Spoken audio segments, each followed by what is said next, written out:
Hi friends. Hello. I'm here to share a poem with you today called Yellowbird, which is a celebration of art in a very old book of mine, or not very, but pretty old. It's called The Madness Face. I don't know how old I was when I wrote this poem. I feel like I was quite young. Here we go. The beginning is really fun. My Uncle Billy is a leading Little Debbie snack cake salesman in all of North America. From Vancouver, British Columbia to Miami, Florida, nobody sells more fudge rounds, Swiss rolls, or nutty bars than him. My grandmother is incredibly proud of this fact. She tells it to strangers, to the prospective husbands of my cousins, to the clerk at the drugstore. She whispers it in church. Did you hear about Billy?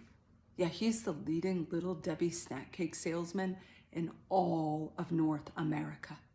And I will never write a poem that will ever come close to matching the grandeur of that. So you won the Nobel Prize, did you? That's nice. Did you hear Billy put 600 cream pies in the rack of the IGA, and in 3 days that rack was frickin' empty?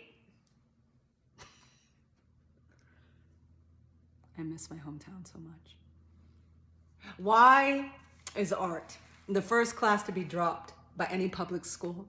Why are music rooms empty in junior highs from New York City to Nashville, Tennessee? How are we cool getting all of our music for free while filling our tanks with infinite gallons of gas? Like wars are worth funding, but art isn't.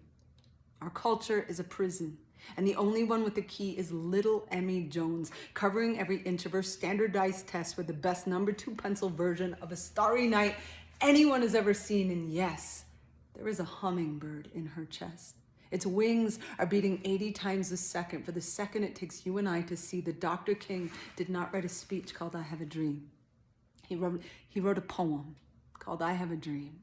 I don't know if God will ever have a purple heart, but I know we have a bow we could pull above the strings of a combat boot and make it sing like the voice of a 7-year-old boy staring down the barrels of apartheid's loaded guns, screaming for the right to write stories in his mother's tongue. Point me in the direction of glory. I will run towards a tiny hand in the most wounded corner of Palestine, dipping a brush into a can of yellow paint to paint a feather on a wing on a wall that is so tall only yellow birds can escape. But when they do, they carry the hearts of children on their backs. And when their wings flap, they make the sound of anthems being replaced with sky. We are growing our futures with every borrowed pen.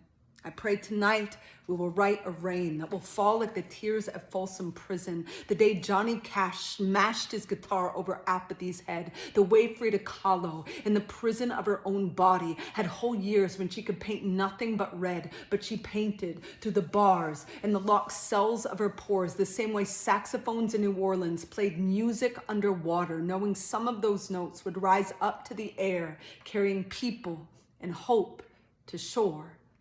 I don't worship steeples, but I believe in the stained glass and every key on every organ that is desperate for light, because we are desperate for life, for the sight of a captivated audience, refusing to be held captive in the thought that they can only listen and watch.